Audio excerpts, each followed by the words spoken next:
Alors, bonjour à tous. Aujourd'hui, donc, on commence la deuxième grande partie de notre chapitre de MC. Donc, deuxième partie qui s'intitule La France, un État démocratique. Donc, vous l'avez tous compris, l'objectif de la séance, ça va donc être de connaître les grandes caractéristiques d'un État démocratique, ce qu'on appelle les grands principes d'un État démocratique, afin de pouvoir montrer que la France est donc un État démocratique. Alors pour aujourd'hui, vous deviez travailler sur la fiche numéro 3 que je reprends. Alors, si nous avions été dans des conditions normales en classe, la première étape de notre travail, ça aurait été de faire un petit remue-ménage. On a déjà travaillé ensemble sur la démocratie dans le premier chapitre, et donc je vous aurais demandé à quel mot vous associez la démocratie. Et donc, je suis certaine qu'on aurait fini par trouver tout un tas de mots différents, élections, citoyens, vote, bref, vous auriez eu forcément beaucoup d'idées. Et tout ça, ça nous aurait déjà permis un petit peu de faire le point justement sur ce que vous connaissez, sur ce que vous savez déjà, et également les erreurs et les confusions qu'on a souvent tendance à faire.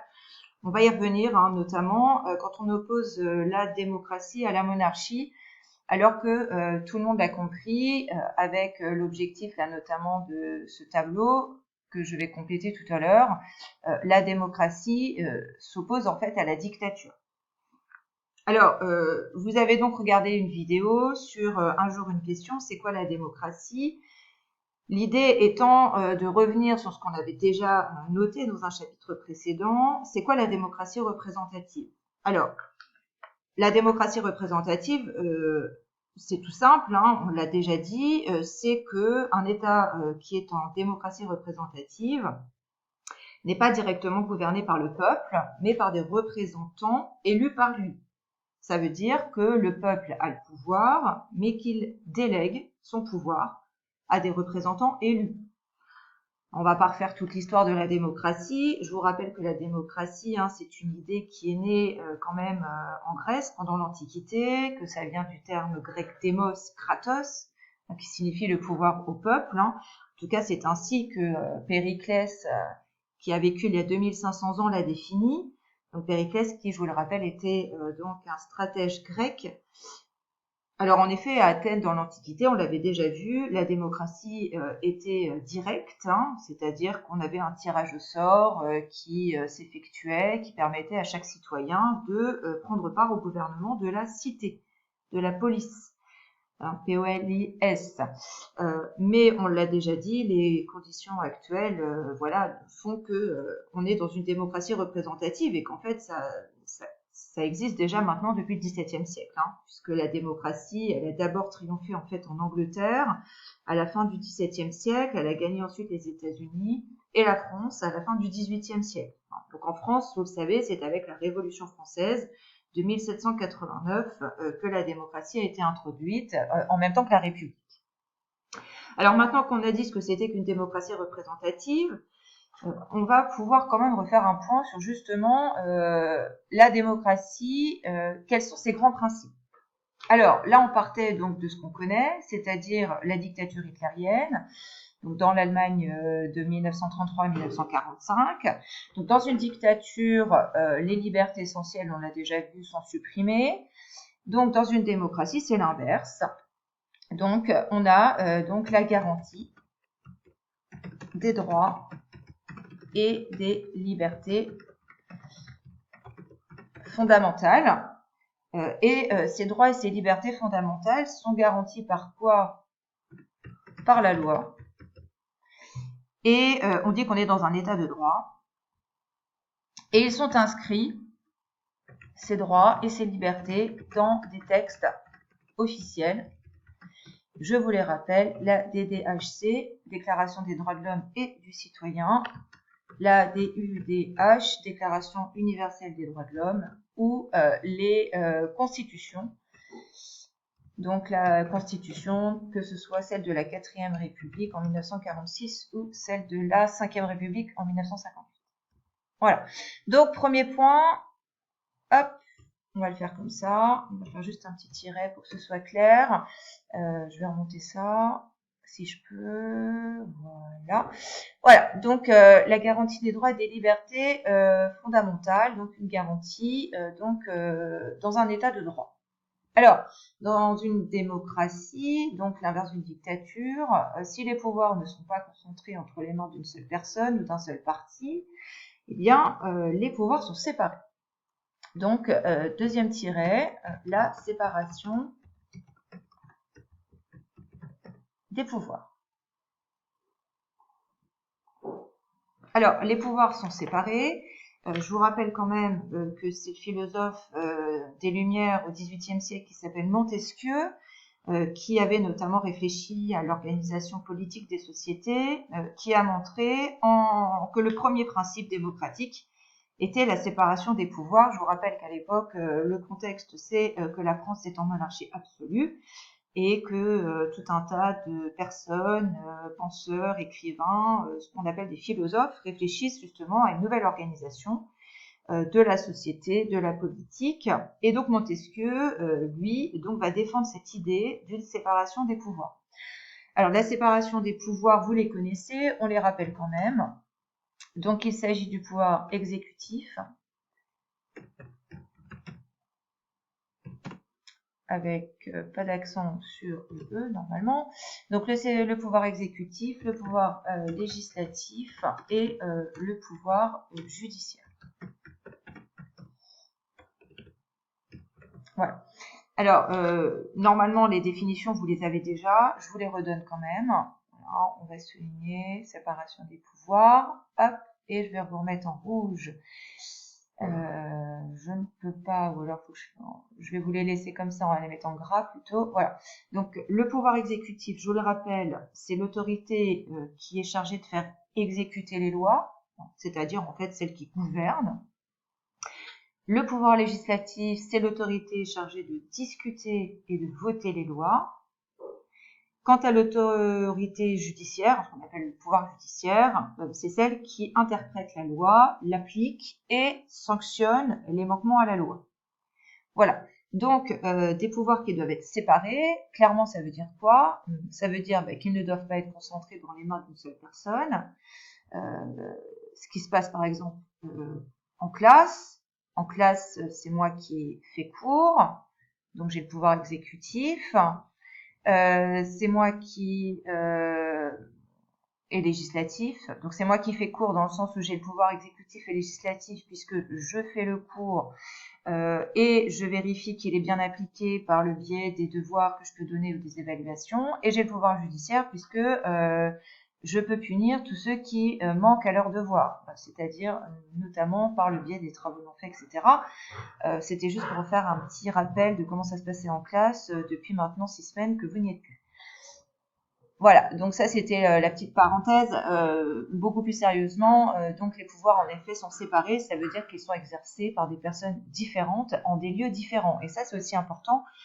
On y pense peu, voilà, mais pensez par exemple au président de la République, il est à l'Élysée, alors que le Premier ministre, il est à Matignon.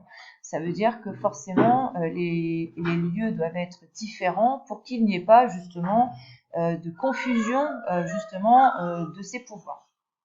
Alors, donc les pouvoirs doivent être séparés, donc ça c'était notre deuxième principe. Troisième principe, donc si dans une dictature on a un dictateur à vie, c'est pas du tout le cas dans une démocratie, puisque dans une démocratie ce n'est pas un dictateur qui a le pouvoir, ce n'est pas un chef, c'est le peuple. Voilà, donc troisième principe, le peuple gouverne. Donc le peuple gouverne, ça veut dire que le peuple a la souveraineté nationale.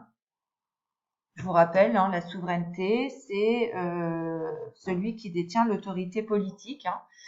Donc, il a la souveraineté nationale. Hop, alors, on va faire comme ça.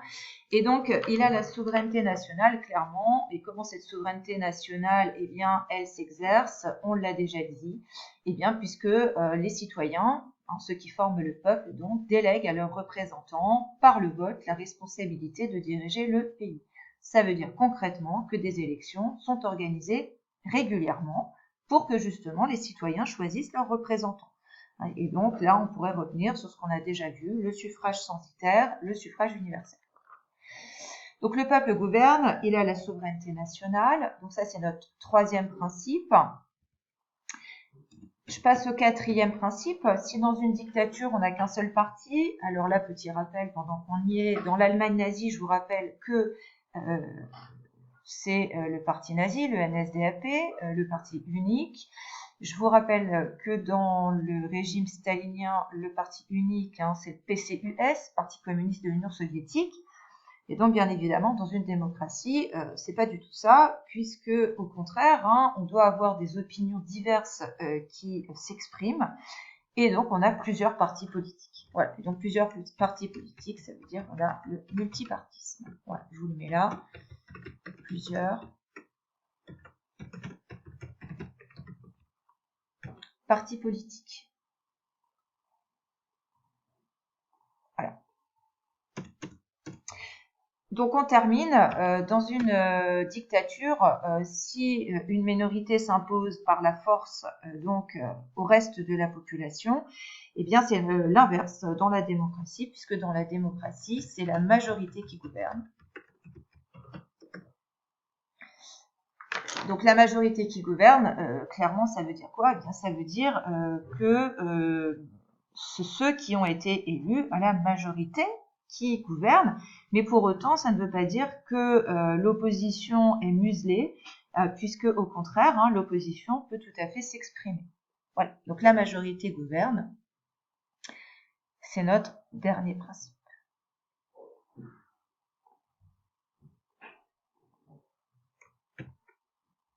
Voilà. Alors, pour terminer cette fiche numéro 3, je vous avais demandé de faire un petit travail justement avec des images qu'il fallait associer justement à ces grands principes que l'on vient d'évoquer.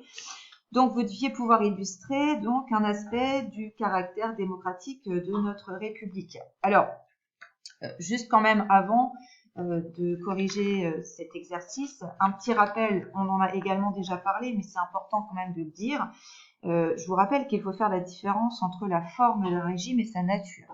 La forme d'un régime, elle dépend du chef de l'État. Donc on peut être dans une monarchie ou dans une république. Donc dans une monarchie, c'est-à-dire qu'on a une personne qui a le pouvoir de manière héréditaire. C'est par exemple le cas de l'Angleterre, de la Suède, de l'Espagne, du Danemark. Et dans une république, au contraire, c'est une ou plusieurs personnes qui ont été élues pour diriger le pays. Donc c'est le cas de la France, c'est le cas de l'Allemagne par exemple, des États-Unis. Donc on est en monarchie ou en république, ça ne veut pas dire qu'on n'est pas en démocratie. Donc on vient de le voir, la nature d'un régime, c'est-à-dire la nature démocratique d'un régime, repose sur les grands principes que l'on vient d'évoquer. Donc, une monarchie peut être démocratique, c'est le cas de l'Angleterre. De toute façon, la reine, au final, est véritablement surtout un symbole d'union nationale.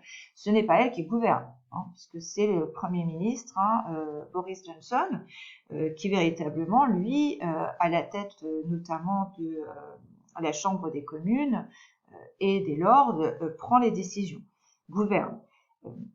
Et donc, une république peut être démocratique, c'est le cas de la France et c'est ce qu'on doit montrer. Alors, je vais me dépêcher parce que le temps qui me reste est court. Donc, qu'est-ce qu'on pouvait noter en A? Donc, en A, on pouvait tout à fait noter souveraineté du peuple et séparation des pouvoirs. Voilà. Puisqu'on voit très bien qu'ici, ça part de la base et puis que les pouvoirs sont séparés, on y reviendra. En B, plusieurs partis politiques et donc des opinions diverses qui s'expriment. En C, donc vous le voyez ici, un suffrage qui est secret, donc égal et secret, et on pouvait aussi noter souveraineté du peuple, puisque ici c'est bien le peuple, les citoyens qui choisissent leurs représentants. En D, la garantie des droits et des libertés, puisqu'il s'agit ici d'une peinture qui représente la déclaration des droits de l'homme et du citoyen, petit rappel du quatrième. En E, des élections libres, avec toujours ce suffrage universel égal. Ici, on le voit très bien, puisque un individu égale une voix. Et pour terminer en F, la liberté d'expression, puisqu'ici vous voyez des meetings, donc pendant la campagne électorale, des personnes qui s'expriment librement et qui ont des opinions différentes. Voilà pour la fiche numéro 3.